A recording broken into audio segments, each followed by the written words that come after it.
Je bénis Dieu pour cet après-midi.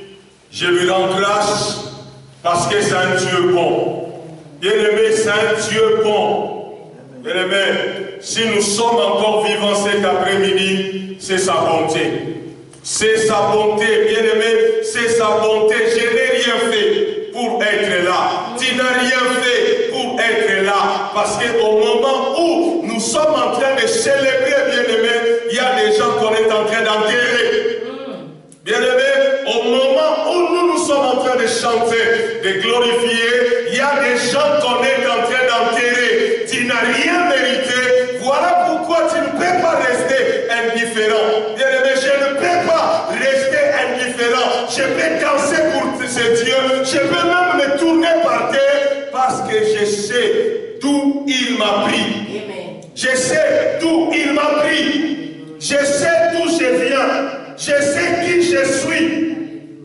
Bien-aimé, j'ai grandi dans un environnement où ma destinée était de devenir gangster. C'était clair. Moi, j'ai grandi dans un environnement où je devais finir gangster. C'était clair et net. Parce que quand j'ai grandissé,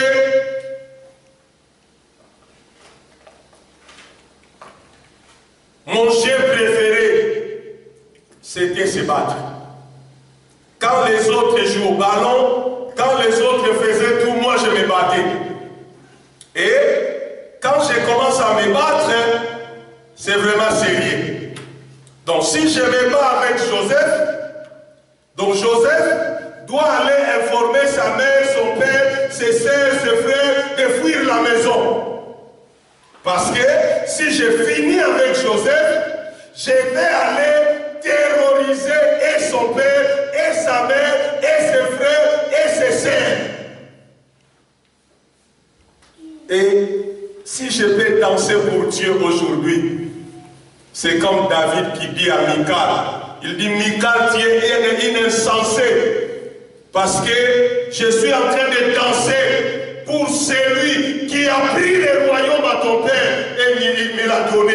Il a pris le royaume à ton père. C'est ton père qui était le roi. C'est ton frère Jonathan qui devait être le roi après ton père. Mais Dieu a pris le royaume à ton père et il me l'a donné. Et c'est Dieu-là, devant lui, je peux danser comme je veux. Parce que je n'ai rien sans lui.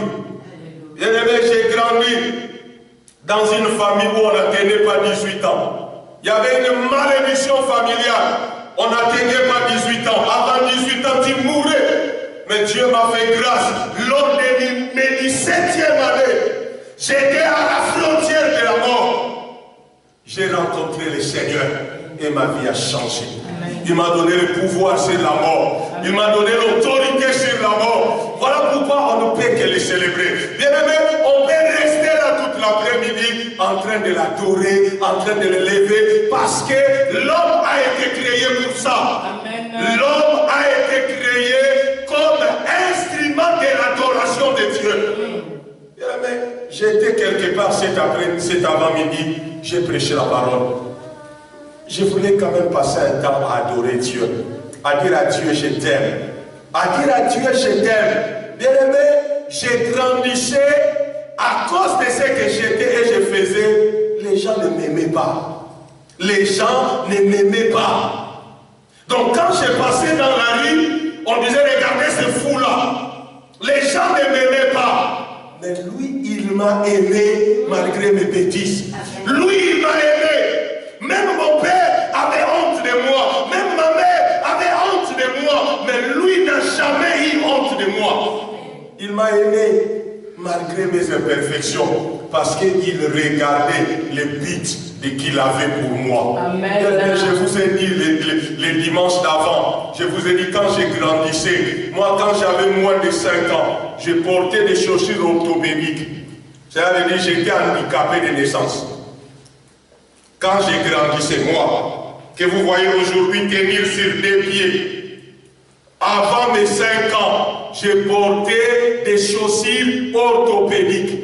Mais ma mère était une femme de foi. Elle a crié en Dieu. Elle a dit,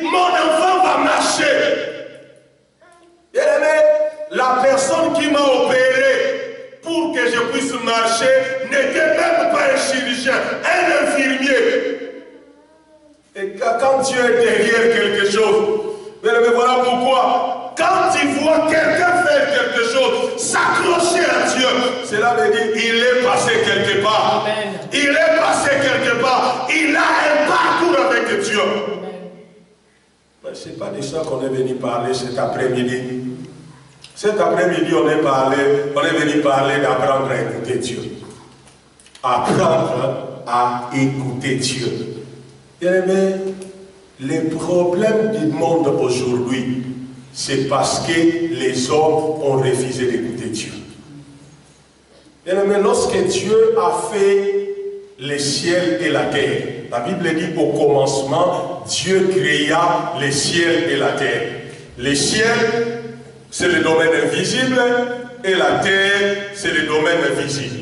Maintenant, Dieu étant esprit, il a voulu gérer la terre comme un colonisateur. Maintenant, il a dit, faisons l'homme à notre image et qu'il nous ressemble vraiment et qu'il domine la terre. Il a mis l'homme dans la terre. Il a mis l'homme sur la terre. Et l'homme sur la terre ne devait pas vivre selon sa propre volonté, mais l'homme sur la terre devait vivre selon la volonté de Dieu, selon la pensée de Dieu. Mais un jour, l'homme a décidé à trahir Dieu. L'homme a décidé à faire sa propre volonté qui était une trahison vis-à-vis de Dieu. L'homme n'a pas commis le péché, mais l'homme a trahi Dieu. L'homme a trahi Dieu. Et c'est cette trahison qui a fait que l'homme s'est séparé de Dieu. Cette trahison a fait que l'homme s'est séparé de Dieu. Et lorsque l'homme s'est séparé de Dieu, il ne pouvait plus entendre, écouter la voix de Dieu. Il ne pouvait plus écouter la voix de Dieu. Bien-aimé, il y a une très grande différence entre entendre la voix de Dieu et écouter la voix de Dieu. Tous les êtres créés par Dieu entendent la voix de Dieu. Mais ce n'est pas tout le monde qui écoute la voix de Dieu. Pourquoi? Parce que entendre, c'est recevoir dans ses oreilles le bruit ou un son. Mais écouter, c'est entendre, comprendre et obéir. Pour dire qu'on a écouté, on doit entendre. On doit comprendre ce qu'on a dit et obéir. Si quelqu'un a entendu, il n'a pas compris et il n'a pas obéi, cette personne ne peut pas dire qu'il a écouté. Voilà pourquoi les gens sont en train de s'adapter le langage. Regarde, beaucoup de parents qui sont ici, tu as déjà une fois tiré les oreilles de tes enfants pour leur dire qu'ils n'écoutent pas. Hein?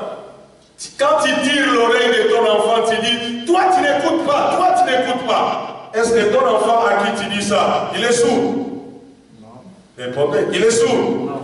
Mais pourquoi tu lui dis qu'il n'écoute pas?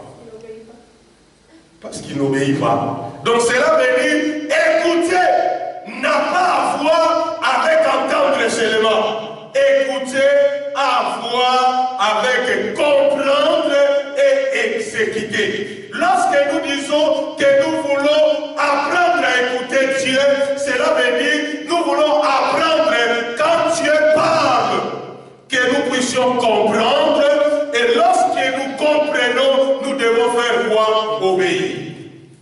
Et nous sommes allés trop loin déjà avec cet enseignement. Donc, nous allons arriver ici. Comment écouter Dieu? Les dimanches d'avant, j'ai commencé à discuter sur comment écouter Dieu. Comment écouter Dieu? Parce que si nous parlons, le thème c'est apprendre à écouter Dieu. Si je ne vous dis pas comment écouter Dieu, cela veut dire on a passé à côté. Et comment écouter Dieu? Beaucoup de fois, les chrétiens, beaucoup de fois, les gens qui vont à l'église, beaucoup de gens des croyants, beaucoup de gens qui prient, disent qu'ils ont écouté Dieu leur parler, mais quand on observe leur manière de vivre, on se rend compte qu'en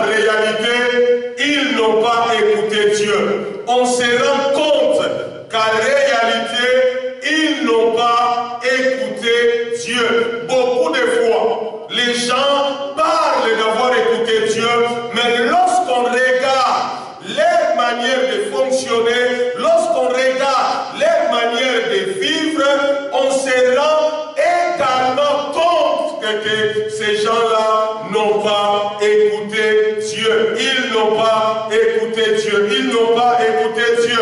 C'est en réalité, quand Dieu parle, quand la voix de Dieu arrive dans la vie d'un homme, la chose qui se passe, c'est quoi? C'est qu'il y a quelque chose de surnaturel qui prenne place. Quand Dieu parle, quelque chose de surnaturel prend place dans la vie de l'homme et la vie de l'homme ne peut pas rester le même. Non, Dieu ne peut pas parler et ta vie rester la même. Non, non, non, non, non. Dieu ne peut pas parler et la vie de l'homme continue à rester la même chose comme si Dieu n'a pas parlé. Non, lorsque Dieu parle, bien aimé, quelque chose doit se passer. Voilà pourquoi ça ne sert à rien de dire qu'on a écouté Dieu. Ça ne sert à rien de dire que Dieu nous a parlé. Ça ne sert à rien d'écouter si cela n'amène rien. Et bien aimé, avant d'entrer en profondeur sur comment écouter la voix de Dieu, lisons quelques passages qui nous parlent de la puissance du parler de Dieu. On a dit Joël chapitre 3. On a dit, l'Éternel rougit de Sion et de Jérusalem, il fait entendre sa voix. Les cieux et la terre sont ébranlés, mais l'Éternel est pour son peuple une retraite et une forteresse pour les enfants d'Israël. Bien aimé, la voix de Dieu amène l'homme dans un lieu de repos. La voix de Dieu amène l'homme dans un lieu de paix. La voix de Dieu amène l'homme dans un lieu de tranquillité en esprit. La voix de Dieu amène l'homme dans un lieu de sécurité. La voix de Dieu amène l'homme dans un lieu de protection. La voix de Dieu amène l'homme dans un lieu de fortification en esprit. Amen. La voix de Dieu. Quand Dieu parle, je suis en sécurité. Bien aimé, quand Dieu parle, je suis en sécurité. Dieu a dit, 1000 tomberont à ma gauche, 10 000 à ma droite, je reste inébranlable. C'est Dieu qui l'a dit, c'est pas mon père qui l'a dit, c'est pas ma femme qui l'a dit, c'est pas mon ami qui l'a dit, c'est lui qui l'a dit, c'est le créateur du ciel et de la terre. Bien aimé, j'étais en train de dire l'autre fois, j'ai dit, j'ai le privilège d'avoir Dieu comme garde du corps. J'ai le privilège d'avoir Dieu comme garde du corps. Pourquoi j'ai ce privilège? Parce que Dieu a parlé. Lorsque tu lis Psaume 34, verset 7, la Bible dit, l'ange de l'Éternel monte la garde. L'ange de l'Éternel, qui est Dieu lui-même, il monte la garde autour de ceux qui le respectent et le délivrent. L'ange de l'Éternel monte la garde, il monte la garde. Bien aimé, c'est la parole de Dieu. Quand une parole comme ça arrive dans l'esprit d'un homme, ça mène l'homme dans le repos. Il ne se bagarre plus. Je n'ai plus à me bagarrer, je n'ai plus à faire les combats spirituels, je n'ai plus à aller chasser les démons, je n'ai plus à aller combattre les sorciers, parce que je sais que mon combat, c'est le combat de l'Éternel. C'est lui qui monte la garde. C'est lui qui monte la garde. Donc cela veut dire qu'on te combat comme on veut, qu'on te cherche comme on veut, qu'on te critique comme on veut, qu'on parle mal de toi comme on veut, qu'on fasse des plans comme on veut, parce que Dieu a parlé. Tu entres dans les repos. Je dors. Bien aimé, moi quand je monte dans mon lit, je dors. Même si cette maison tombe, ce n'est pas mon problème que ça tombe seulement. Que ça tombe seulement. Parce que si ça tombe, quand seulement ça tombe sur moi, boum, ça va tomber sur mon corps. Parce que pendant que ça tombe sur mon corps, mon esprit sort et va dans les seins d'Abraham, attendre la résurrection. Bien-aimé, c'est un privilège. C'est un privilège, mourir en Christ. Voilà pourquoi, bien aimé, lorsque Dieu parle, la parole de Dieu amène l'homme dans un point de repos, amène l'homme dans un environnement de paix. Toi, si on arrive seulement les 10, hein, quand on arrive les 10, tu n'as plus la paix. Hein? Quand on arrive les 10, tu n'as plus la paix. Cela veut dire que le salaire est fini. Hein? Les 10, tu préfères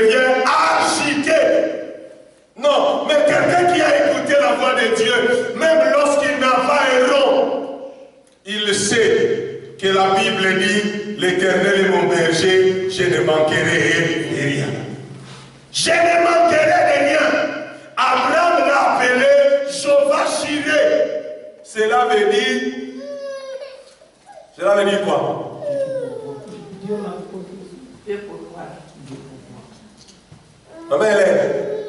On nous a toujours dit Dieu pourvoira, mais si on attend que Dieu pourvoie, entre-temps, on est en train de dormir affamé. Normalement, lorsque nous lisons les textes originaux de l'Ancien Testament, Jehovah Jireh se traduit par l'Éternel, ma provision. Ça devient différent. Cela veut dire quelqu'un qui attend qu'on pourvoie et quelqu'un à qui on a fait la provision, ce n'est pas la même chose. Donc cela veut dire, si j'ai faim, j'entends que Joseph pourvoit pour moi à manger. Si Joseph ne pourvoit pas, je vais dormir affamé. Mais si Joseph, avant de partir, il a déjà fait la provision.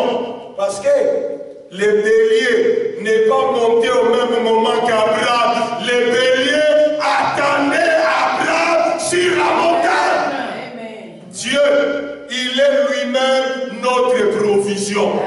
Donc, quand il dit Jehovah Jireh, cela veut dire Dieu, tu es ma provision. C'est toi ma provision. Je n'ai pas besoin d'avoir des millions, mais je vous garantis, si j'ai un problème qui demande les millions, je les trouverai. Amen. Parce que Dieu ne peut pas. Il a dit, il ne peut pas le laisser, aucune épreuve qui va dépasser nos forces. Donc, toute épreuve que Dieu laisse arriver dans nos vies, cela veut dire qu'il y a une opportunité de les résoudre. Amen. Toute épreuve, bien aimé, voilà pourquoi la foi de Dieu devient sécurisante. Bien aimé, si j'étais ignorant, je ne connaîtrais pas ces choses. Dieu a déjà parlé. Il a déjà déposé une provision. Notre provision, c'est lui. Comment nous comprenons qu'il est notre provision? Parce qu'il a déjà répondu à toutes choses. Amen. Et ça nous amène dans un endroit de tranquillité en esprit. La parole de Dieu nous amène dans un endroit de tranquillité en esprit. Tu n'es pas trop agité. Hein? Les problèmes. Parce que la foi vient de ce qu'on entend. Ce qu'on entend vient de la parole de Dieu qui est Dieu. Hein? Donc cela veut dire, la foi vient de ce qu'on entend. Ce qu'on entend vient de la parole de Dieu qui est Dieu lui-même. Donc cela veut dire, la foi c'est avoir Dieu, la foi c'est connaître Dieu. Et si tu ne connais pas, tu ne peux pas avoir la foi. La foi ce n'est pas pour les ignorants. La foi n'est pas réservée aux ignorants. Des gens qui ne sont pas au courant de ce que Dieu est en train de faire aujourd'hui sur la terre. La Bible dit, je fais quelque chose de nouveau. Si on te l'avait dit, tu n'aurais pas cru. Dieu est en train de faire quelque chose de nouveau aujourd'hui sur la terre. Tu dois être à la page. Tu dois être à la page. Savoir qu'est-ce que Dieu est en train de faire aujourd'hui. La parole de Dieu, le parler de Dieu, la foi de Dieu nous amène dans un endroit de protection. La Bible dit, celui qui espère en Dieu dormira paisiblement et les démons ne visiteront même pas sa bouche. Amen. Hein? Vous connaissez ici l'histoire du diable qui est en train de faire la patrouille. Un jour, le diable était en train de faire une patrouille. Il avait des démons en vrac. Il était aligné comme ça en file indien. Ils sont entrés dans une rue.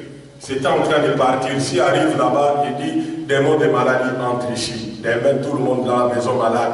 Là-bas, il dit, démons de calamité entre ici. Là-bas, demain, tout le monde calamité. Il passe là-bas, il dit, démons de ceci entre ici. Démons de là-bas, tout le monde problème. Il entre ici, il dit, démons de ceci entre là-bas. Les démons entrent. Maintenant, ils arrivent devant une maison.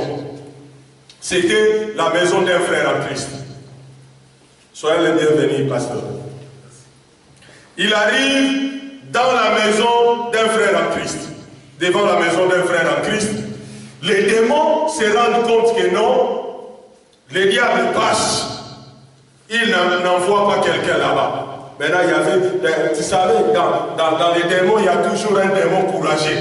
Il interpelle le diable, il dit, mais maître, mais là-bas, personne n'est là. Le diable lui a regardé, il dit, tu vas aller mourir là-bas. Il dit, tu vas aller mourir là-bas. Parce que moi-même, j'ai essayé, je n'ai pas pu. Alors, si tu fais, vas-y.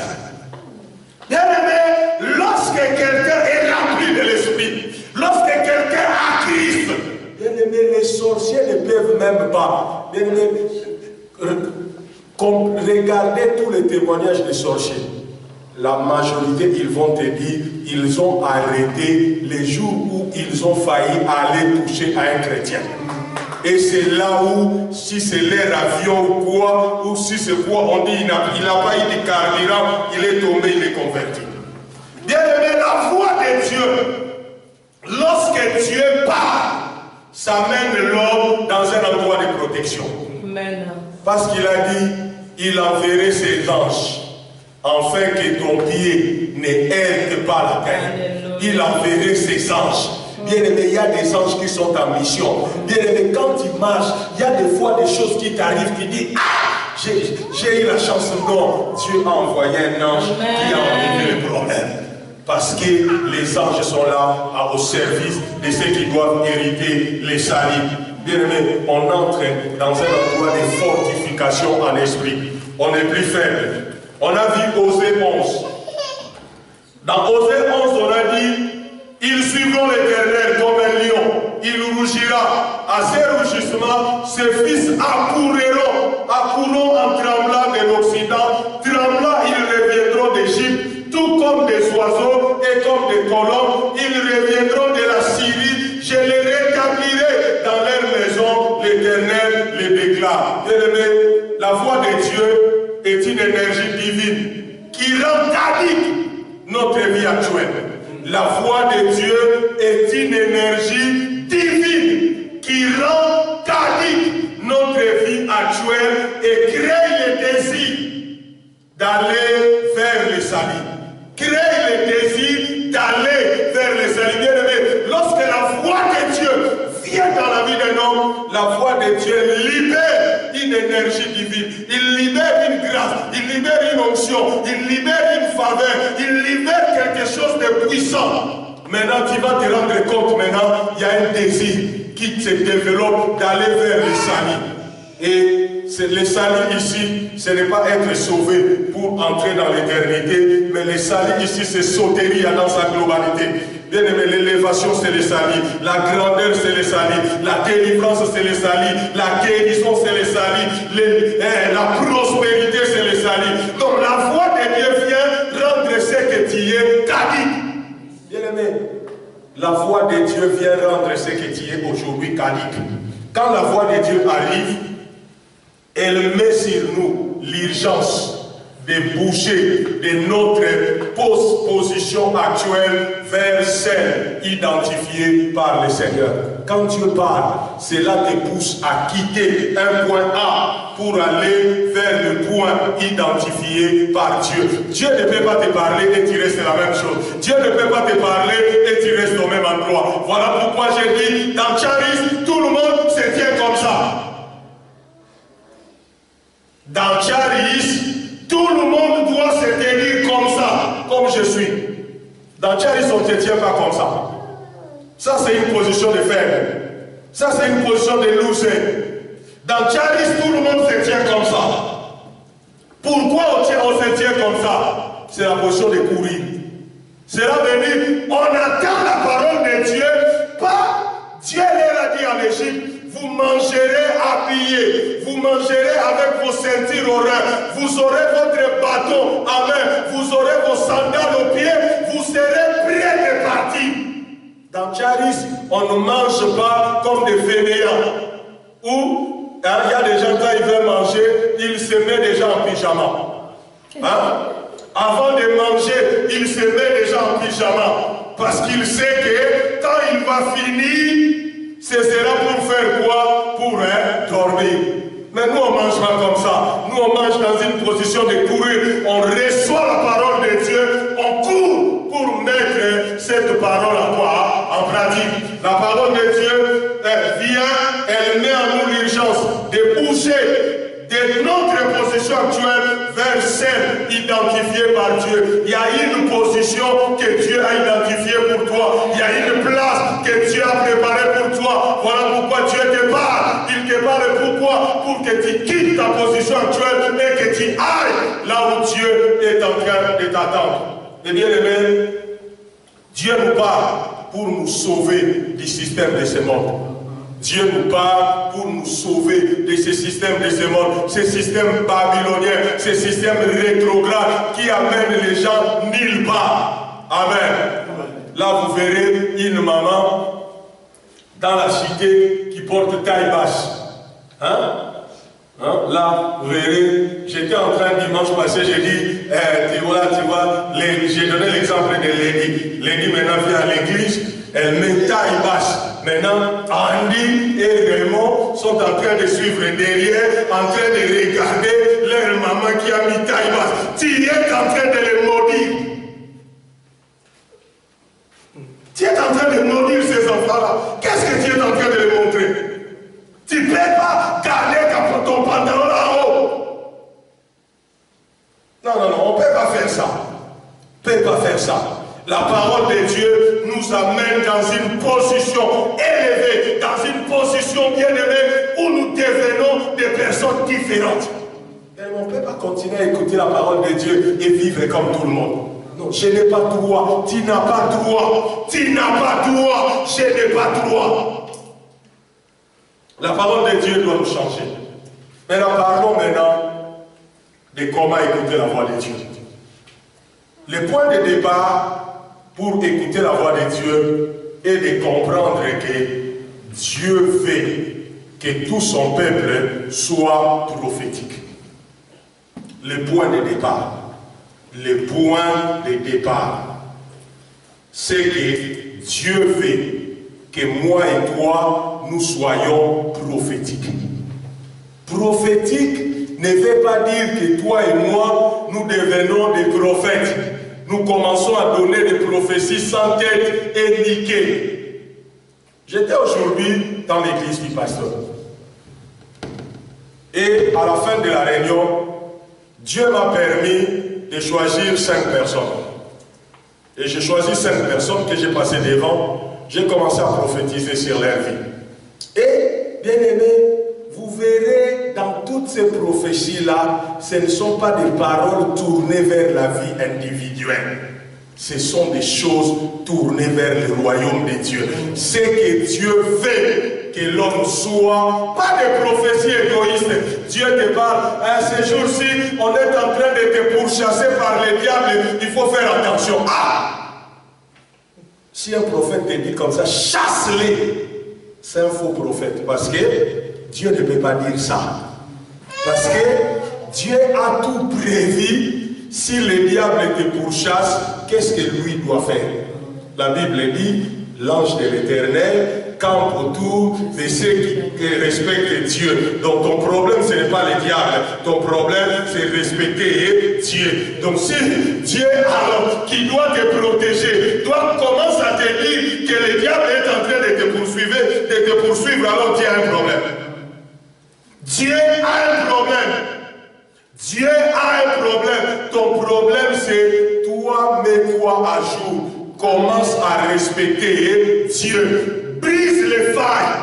Il y a une faille dans le système. Il y a une brèche dans le système auquel le diable est en train de faire quoi? D'entrer.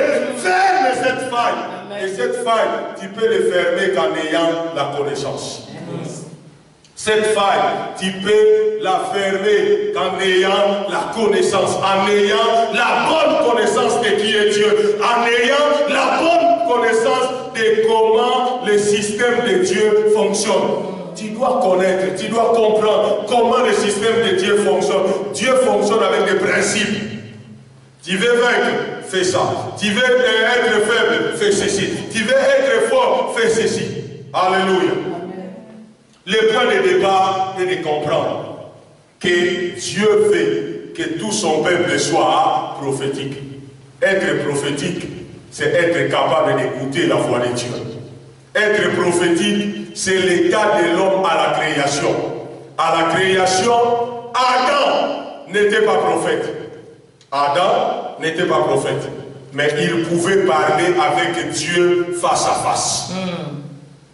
Quand Dieu a créé l'homme, Dieu c'est qui a créé l'homme. Dieu était le metteur, l'homme était le récepteur.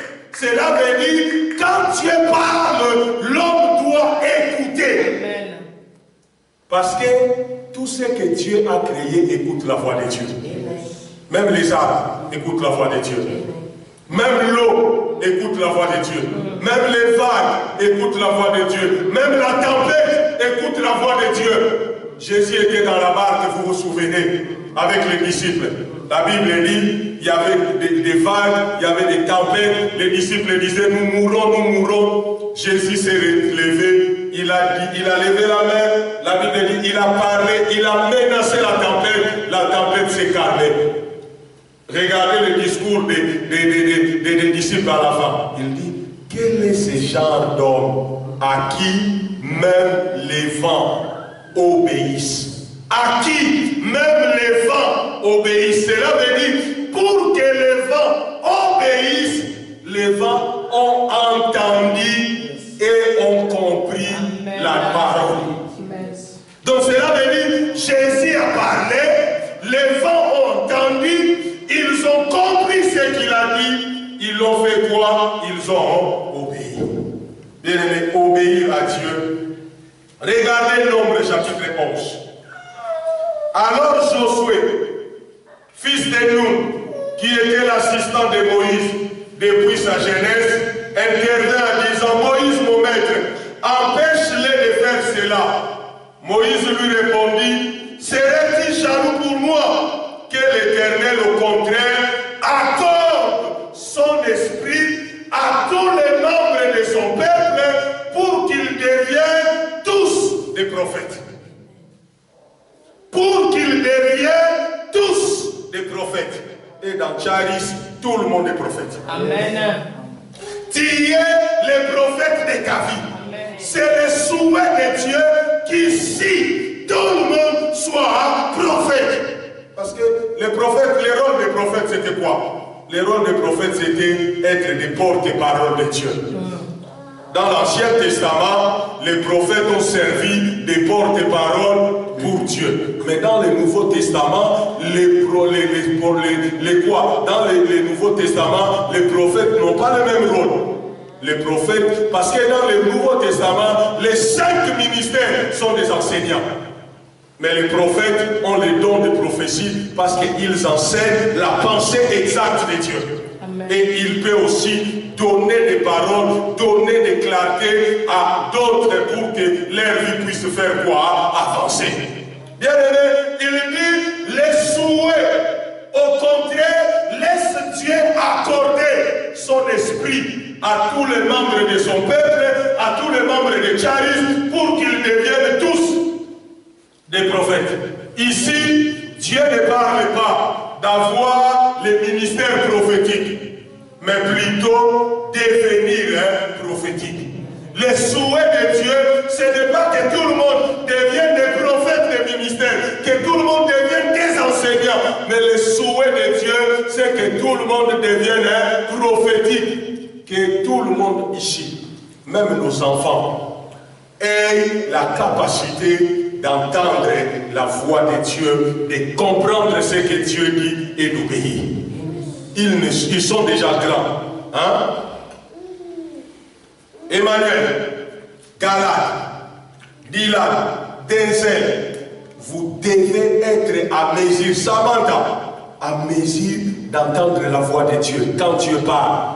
Bien-aimé, quand Samuel a commencé à écouter la voix de Dieu, il n'était pas vieux. Dieu parle à tout le monde. Nous devons connecter nos enfants à écouter la voix de Dieu.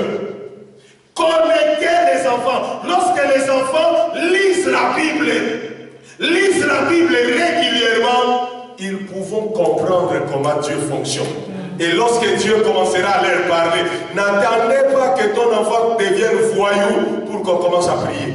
N'attendez pas, n'attendez pas, n'attendez pas, n'attendez pas que ton enfant devienne indépendant. Apprends à ton enfant les voies de Dieu pendant qu'il est jeune. Lorsqu'il deviendra mature, il s'en souviendra toujours. C'est la parole de Dieu. Apprends à tes enfants la voix de Dieu. Quand tu amènes ton enfant à l'église, ne lui amène pas un jouet. Regarde, quand on envoie Denzel à l'école, on envoie Emmanuel à l'école, dans son cartable, il n'y a pas un jouet. Mais quand j'amène Emmanuel à l'église, je lui dis, prends ta tablette comme ça pour être calme. Quand moi je vais commencer à prêcher, toi tu vas commencer à jouer à l'église. Non! On ne peut pas faire ça. Bien-aimé, je peux laisser 1 million à Emmanuel et dans un mois perdre tout. Mais si je laisse à Emmanuel la sagesse de Dieu, la grâce de Dieu, si je lui laisse rien, Emmanuel peut perpétuer mon nom. Emmanuel peut devenir millionnaire à cause de la technologie, à cause de la sagesse divine que je lui ai communiquée. Tu peux laisser l'héritage à des fous. Tu peux laisser l'héritage à des fous.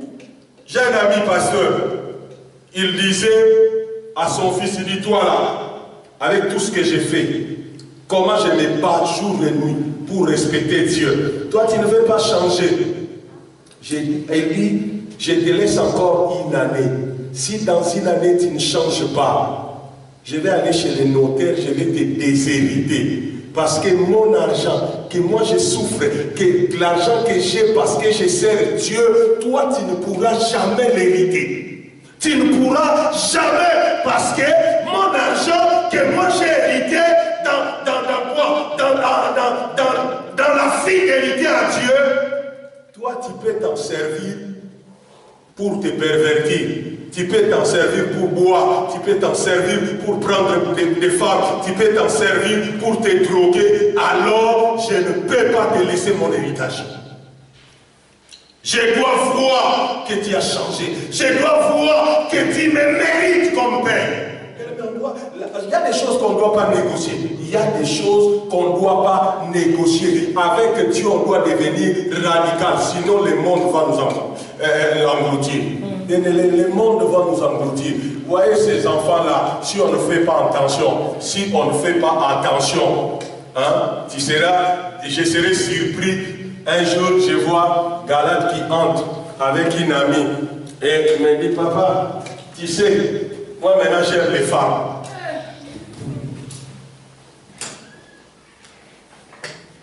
Oui, à cause de ce que vous regardez à la télé. Il y a un système mis en place pour amener les enfants là-bas. C'est un système. Babylone veut nous amener vers le diable, vers la destruction. La Bible dit, les rois de la terre sont corrompus, se sont délivrés. Les rois de la terre se sont prostitués avec Babylone, avec la grande Babylone, pour amener le monde vers la destruction. Mais voilà pourquoi la voix de Dieu nous sécurise. Écouter la voix de Dieu devient pour nous une sécurité. Écouter la voix de Dieu devient pour nous une forteresse. Écouter la voix de Dieu. Dieu veut que tout le monde devienne prophétique. Cela veut dire avoir la capacité d'écouter Dieu et d'exécuter sa parole. Bien aimé, on est arrivé dans un moment de l'histoire où on ne doit plus négocier avec la parole de Dieu, où on ne doit plus tergiverser avec la parole de Dieu, où on ne doit plus dire la parole de Dieu dit mais moi je pense. Non. Dieu dit on fait, Dieu dit on fait, Dieu dit on fait, Dieu dit on fait. Plus on fait, ça devient l'esprit. Amen. Plus on fait, ça devient Dieu parle, j'obéis, Dieu parle, j'obéis, Dieu parle, j'obéis, Dieu parle, j'exécute, Dieu parle, j'exécute. À un moment donné, il y a l'esprit d'obéissance qui vient sur moi. Amen. En ce moment-là, obéir n'est plus un combat. Bien aimé, continuez à obéir. Les mauvaises habitudes que tu as commencé quelque part. Tu désobéissais aujourd'hui, demain, après, c'est devenu une habitude. Maintenant, les bonnes habitudes, c'est la même chose. Hein? Tu as menti aujourd'hui, tu mens demain, tu mens après-demain, tu mens après-demain, l'esprit des mensonges vient sur toi. Là maintenant, même pour rien, il y a des gens qui mentent pour rien. Pour rien vraiment, il est en train de mentir. Pour rien du tout, pour rien du tout, il est en train. J'ai les mensonges. Mais si tu veux être mon ami, ne me mens pas. Parce que la seule chose qui peut me séparer avec quelqu'un, c'est les mensonges. Parce que les mensonges, c'est la porte du diable. La Bible dit, toute personne qui ment, parle de la part du diable. Donc quand tu mens, tu ouvres une grande porte au diable. Tu fais une grande alliance avec le diable. Les mensonges sont très dangereux. Les mensonges. Hein? Quand tu pries pour tes enfants, impose-les les mains. Pendant qu'ils dorment, impose-les les mains. Combat l'esprit des mensonges. Dis, parce que les mensonges lient quelqu'un. Les mensonges. Si tu as déjà menti, tu continueras à mentir pour protéger les premiers mensonges. Si tu as menti aujourd'hui, tu mentiras demain. Tu mentiras après-demain pour protéger les premiers mensonges. Les mensonges, c'est très dangereux. Regardez le verset 15. La Bible dit de Job 33. La Bible dit Dieu parle dans un songe, dans une vision de nuit, quand un profond sommeil tombe sur les hommes, quand ils dorment sur leur lit, alors il ouvre l'oreille aux hommes, c'est l'instruction qu'il leur donne. Dieu parle tantôt dans un songe, tantôt dans une vision la nuit, tantôt quand un profond sommeil tombe sur l'homme, quand les gens dorment. Maintenant, ici, les dormir ici, la voix de Dieu se communique puissamment dans la vie de l'homme quand l'homme devient inactif dans les domaines charnels. Dans les domaines charnels. Dieu ne parle pas au charnel. Parce que pendant que Dieu serait en train de parler, toi tu mangerais. Hein? Il y a des gens qui sont tournés vers la terre. Donc tout ce que tu fais, c'est tourner vers la terre. Tu es charnel à outrance. Charnel. Parce qu'ici on dit au verset 15, quand les gens dorment. Cela veut dire quand le corps n'est plus inactif, il n'est plus actif, quand il ne fonctionne plus, quand Dieu parle aux hommes qui aussi maîtrisent la chair. Hein? Mais ça ne peut pas arriver pendant que je suis en train de prêcher. Au lieu de scanner les gens qui sont autour de moi, pendant que moi je suis en train de prêcher, je suis en train de regarder ma femme. C'est être charnel, hein? C'est être charnel de regarder la coiffure de ma femme, de regarder si elle est belle ou pas. Non, ça c'est être charnel. Hein? Ça c'est la chair qui parle. Bien aimé, on dit Dieu parle quand la chair de l'homme est livrée dans un profond sommeil. C'est dans ce moment-là que Dieu parle. Cela veut dire quand tu dis à ton corps, dors. Tu dis à ton corps, donne-moi un peu de l'espace, donne-moi un peu de l'espace, donne-moi un peu de l'espace, donne-moi un peu de l'espace. Bien-aimé, tu as déjà trop mangé. Des fois, il faut te mettre à côté pendant 2 jours, tu dis je ne mange pas. Hein? Non, tu as beaucoup dormi. Ton lit là te connaît bien.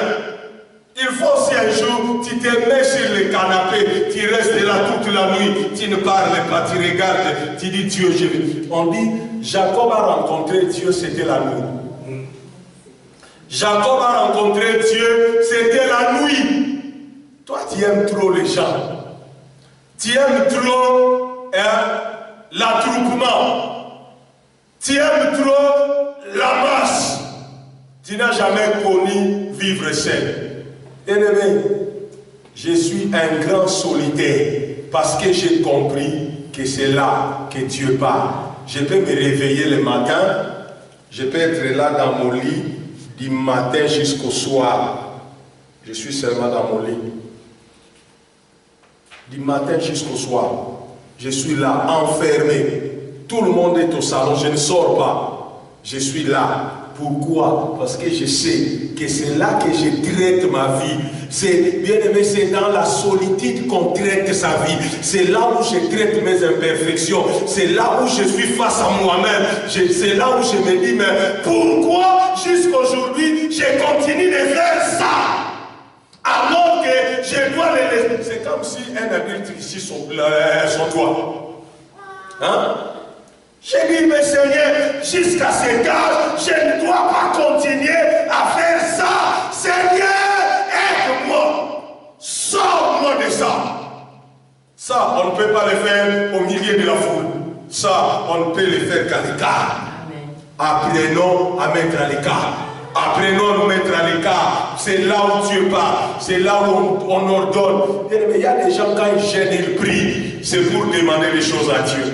Les gênes et la prière, les gênes n'a pas été donné pour demander des choses à Dieu. Mais les gênes a été donné comme un état pour anéantir la chair. Les gênes, c'est pour... Il y a des fois, j'ai gêné 2-3 jours. Toute une semaine, je suis en train de gêner. Ma femme me pose la question, tu gênes pourquoi? Je dis rien.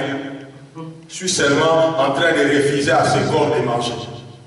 Je suis seulement en train de les refuser de manger parce que je ne sais pas. Le Seigneur va m'amener où demain, bien-aimé. Le Seigneur peut arriver qu'il m'amène dans un pays où prêcher c'est interdit. Je prêche, on me met en prison. Mais je mourrai trop vite. Parce que j'ai appris à trop manger. Mais si j'ai appris au jour du bonheur, au jour de l'abondance, à ne pas manger, au jour de la disette, la famine ne va pas me coloniser. Je ne ferai pas de bêtises à cause de la famine parce que j'ai appris à éduquer mon estomac. Ce n'est pas mon estomac. Beaucoup qui sont ici, leur vie, c'est comme un film d'horreur. Vous connaissez le film d'horreur? Beaucoup de chrétiens, leur vie, c'est comme les films d'horreur. Vous connaissez les films d'horreur? Qui n'a pas encore regardé un film d'horreur ici? À part les enfants, même les enfants ont déjà regardé. Hein, Dylan? Tu as déjà regardé un film qui fait peur? Ah, c'est ça qu'on appelle des films d'horreur. Maintenant, dans les films d'horreur, souvent, il y a des démons ou des esprits qui sont dans la maison, qui sont en train de hanter les occupants. Hein, vous êtes au salon, vous sentez comme si on a tourné votre lit. Quand vous allez, vous courez pour aller regarder dans la chambre, ce sont les casseroles qui sont en train de tomber. Quand vous voulez aller à la cuisine, c'est la télé qui explose. Maintenant, les gens commencent à avoir peur. C'est la même chose que la vie de beaucoup de chrétiens. Les occupants de la maison, c'est toi. La maison, c'est le corps dans lequel tu vis. Maintenant, tu ne peux pas laisser le corps là te faire tout ce que tu veux, tout ce qu'il veut. Je connais un gars qui chantait en lingala et disait « Ah mon corps, pourquoi tu peux me faire ça? Quand tu voulais qu'on aille au bar, on est allé.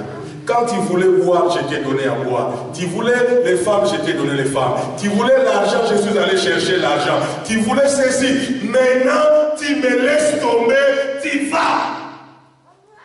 Moi, quand moi je vais me présenter devant Dieu pour être jugé, mon corps, tu seras là. Alors, il ne faut pas donner à ton corps tout ce qu'il veut. Sinon, il va te détruire. Il ne faut pas donner à ton corps tout ce qu'il veut. Sinon, ton corps va faire quoi? Va te détruire.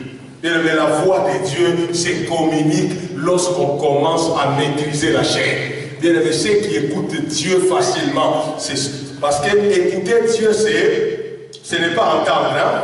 Écouter Dieu, c'est comprendre et exécuter. Bien-aimé, si ton corps a encore de l'influence, tu ne peux pas obéir à Dieu. Écouter Dieu, c'est obéir. Quand on n'a pas obéi, on n'a pas écouté. Alors si ton corps est encore influent, tu seras incapable d'obéir à Dieu. Ça sera Regarde combien de fois tu as prié. Seigneur, cette fois-ci vraiment je vais le faire. Cette fois-ci vraiment je vais le faire. Cette fois-ci je vais le faire. Après tu tombes dans la même chose. Dans la même bêtise. Pourquoi? Parce que tu es encore charnel.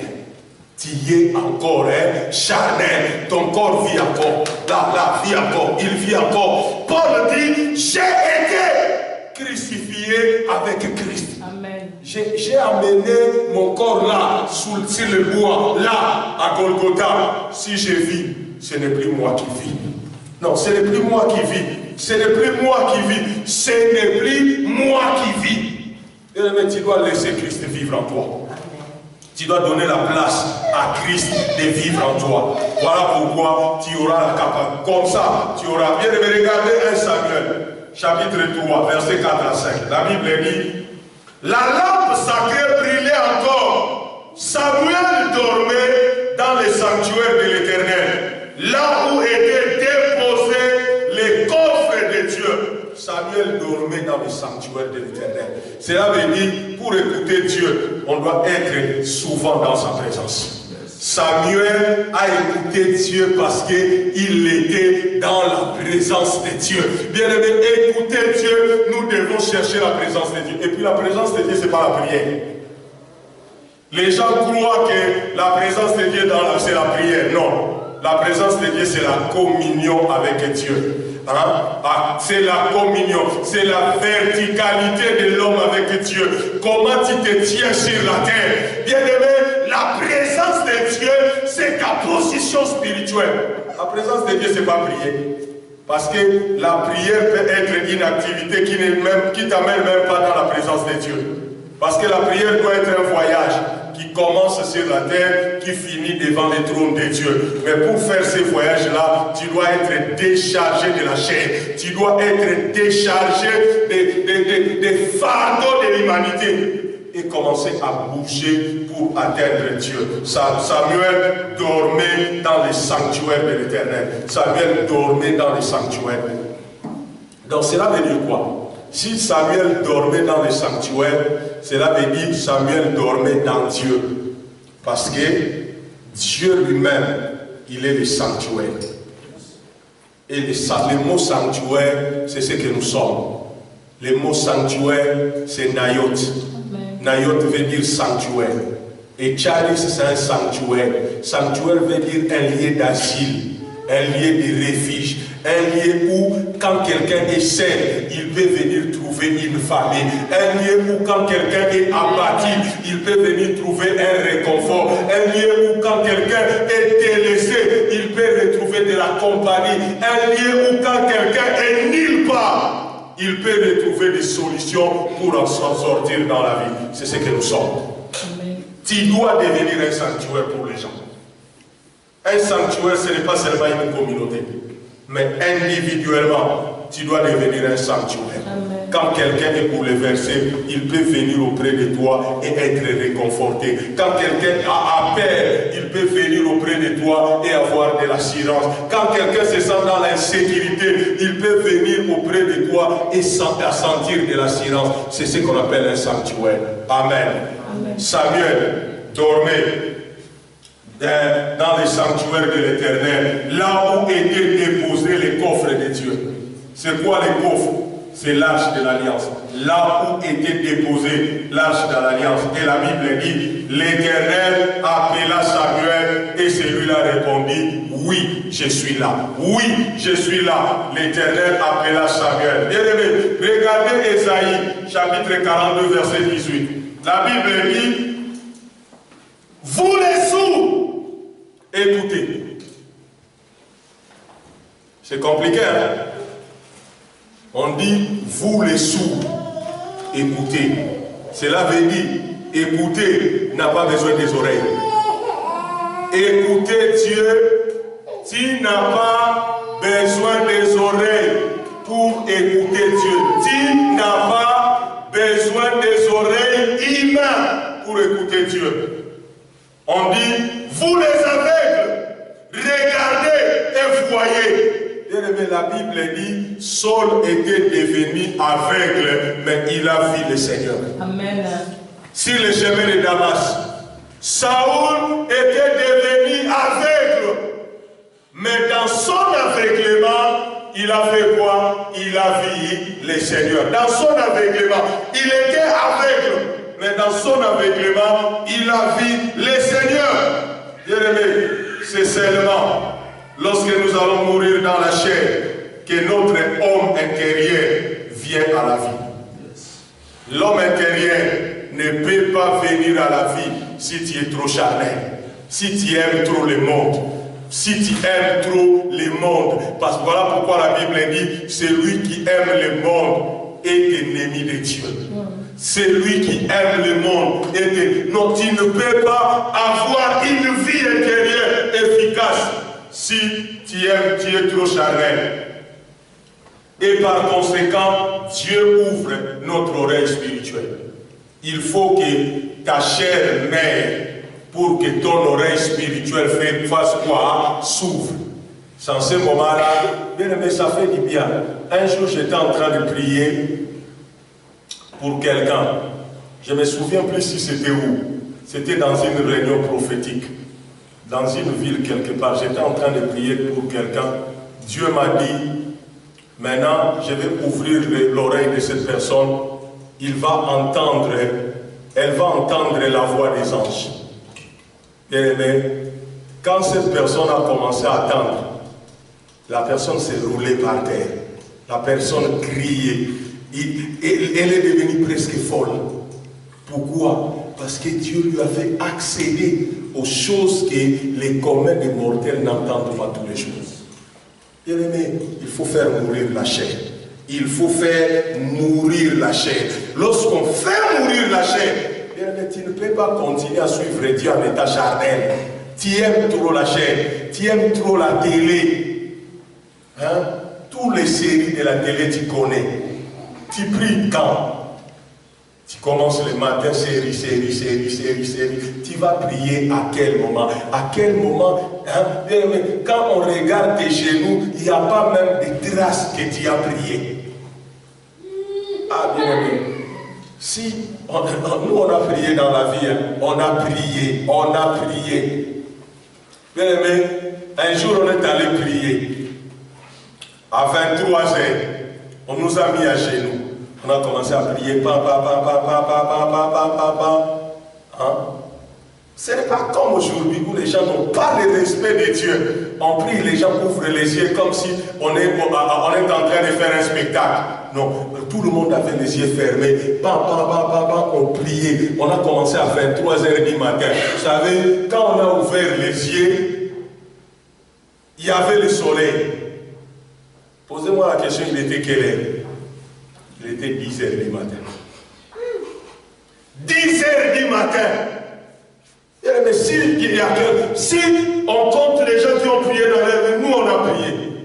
Parce qu'on cherchait les percées. Bien aimé, quand nous on grandissait, on cherchait Dieu. Parce qu'on vivait dans un environnement pourri où on n'avait pas la chance de s'en sortir dans la vie. Pour ceux qui connaissent les Kinshasa, donc moi j'ai grandi à Matete et à Lingouala. Donc cela veut dire, j'avais pas l'avenir. Donc cela veut dire, j'avais pas l'avenir sur moi. Et quand j'ai connu Dieu, mon seul avenir était mes genoux. Quand j'ai prié vraiment. Hein? En ce moment-là, on avait tout laissé. Tout abandonné, tout laissé. Mais on ne doit pas continuer. On ne bâtira rien ici. Si on est rempli de gens charnels qui ont le cerveau sur la peau. Hein? Parce qu'il y a des gens qui ont les cerveaux sur la peau. Donc cela veut dire, tous ceux qui entrent en contact avec leur corps, ils peuvent le faire. Non. Si nous voulons bâtir quelque chose ici ensemble, c'est derrière la voix de Dieu. C'est derrière la voix de Dieu. C'est derrière la voix de Dieu. Dieu parle et nous agissons. Dieu parle et nous agissons. Dieu parle et nous agissons. Dieu parle et nous agissons. C'est en ce moment-là que Dieu va nous faire confiance. Parce que souvent, quand Dieu vient visiter l'homme, la majeure des fois, la question que Dieu pose à l'homme, Joseph, c'est: est-ce que je peux te faire confiance? La majorité des fois, lorsque Dieu veut visiter un homme, la question que souvent Dieu pose je peux te faire confiance. Parce que suivre Dieu, c'est pas facile. Amen. Amen. Ouvrir l'oreille spirituelle veut dire amener l'homme en exil, les rendre captifs ou prisonniers. Cela veut dire Dieu t'amène quelque part où tu ne sais plus écouter d'autres choses ou d'autres personnes que Dieu. Tu ne sais plus écouter d'autres personnes ou que Dieu. Si nous voulons être prophétiques, nous devons être des esclaves de Dieu pour qu'il ouvre nos oreilles prophétiques. Nous devons devenir des esclaves volontaires. Hein? Nous devons devenir des esclaves. Cela veut dire nous faisons que ce que Dieu veut. Bagarre-toi à ne faire que ce que Dieu veut. Regarde, à l'âge où tu as tellement fait ce que toi tu as voulu, tu n'as rien gagné. Il n'y a rien qui te garantit que si tu continues à faire ce que tu veux, tu vas gagner quelque chose. Change un peu. Hein? Change un peu.